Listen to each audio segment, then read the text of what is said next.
Dalam sebuah kesempatan belum lama ini, putri dari pengacara kondang Rasman Arif Nasution tampil di hadapan publik, didampingi langsung oleh sang ayah. Momen itu menjadi salah satu momen paling mengharukan, terutama saat sang putri mulai membuka suara tentang kesedihan yang selama ini dipendam. Dengan mata yang berkaca-kaca dan suara bergetar menahan tangis, Putri Rasman mengungkapkan betapa berat beban batinnya selama kasus hukum yang menjerat ayahnya mencuat ke permukaan.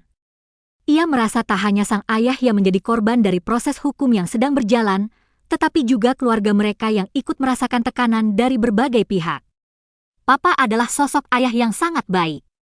Di rumah, dia bukan pengacara yang keras atau tegas seperti di luar. Dia penuh kasih, perhatian, dan selalu ada untuk kami. Rasanya tak adil melihat Papa diperlakukan seperti ini, ujar sang putri sambil menyeka air mata. Ia juga menceritakan bagaimana ayahnya selalu menanamkan nilai-nilai kejujuran, keberanian, dan tanggung jawab sejak mereka kecil. Bahkan ketika diterpa berbagai isu, Rasman tetap menunjukkan ketenangan dan kekuatan di hadapan keluarga. Momen ini menjadi gambaran lain dari sosok Rasman yang selama ini dikenal vokal dan garang di ruang publik. Di balik sosoknya yang tegas, ternyata ada sisi keluarga yang lembut, yang kini ikut terluka. Sambil memeluk erat tangan sang ayah, Putri Rasman berharap keadilan bisa ditegakkan seadil-adilnya, tanpa intervensi kepentingan, tanpa tekanan pihak luar. Ia meminta semua pihak untuk tidak menghakimi sebelum ada keputusan hukum yang jelas. Apakah pengakuan penuh emosi dari sang putri akan membuka mata publik? Atau justru memunculkan babak baru dalam perjalanan hukum yang penuh kontroversi ini?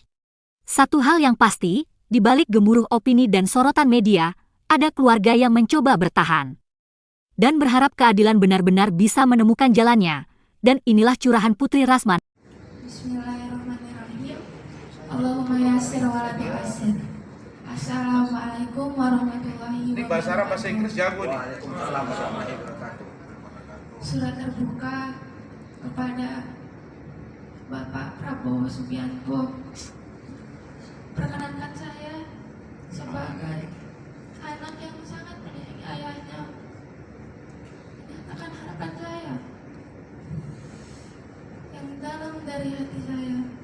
Ayah saya, Dr. Haji Rasman Arif Nasution, SH, SAGM, PhD, bukan hanya seorang advokat, tapi juga ayah yang hebat, kuat, dan selalu mengajarkan kami kejujuran dan keberanian dalam membela kebenaran. Saat ini, ayah saya sedang menghadapi tuntutan hukum yang padahal bukti-bukti sudah jelas, pengakuan hakim pun sudah terang. Sebagai seorang anak, hati saya teriris melihat perjuangan ayah saya yang seolah-olah diputarbalikkan oleh keadaan. Saya memohon kepada Bapak Presiden Prabowo Subianto, sebagai presiden yang saya hormati dan percayakan keadilan, agar hukum di dunia ini tetap tegak lurus. Saya percaya bahwa keadilan bukan hanya untuk orang yang lebih kuat dan lebih berkuasa, tapi bukti-bukti yang membenarkan ayah saya tidak dilampirkan oleh pihak kepolisian, hingga ayah saya tersangka dan terdakwa sampai sekarang. Saya juga bertanya dalam hati, apakah etis seorang pengacara yang memamerkan gaya hidup bebasnya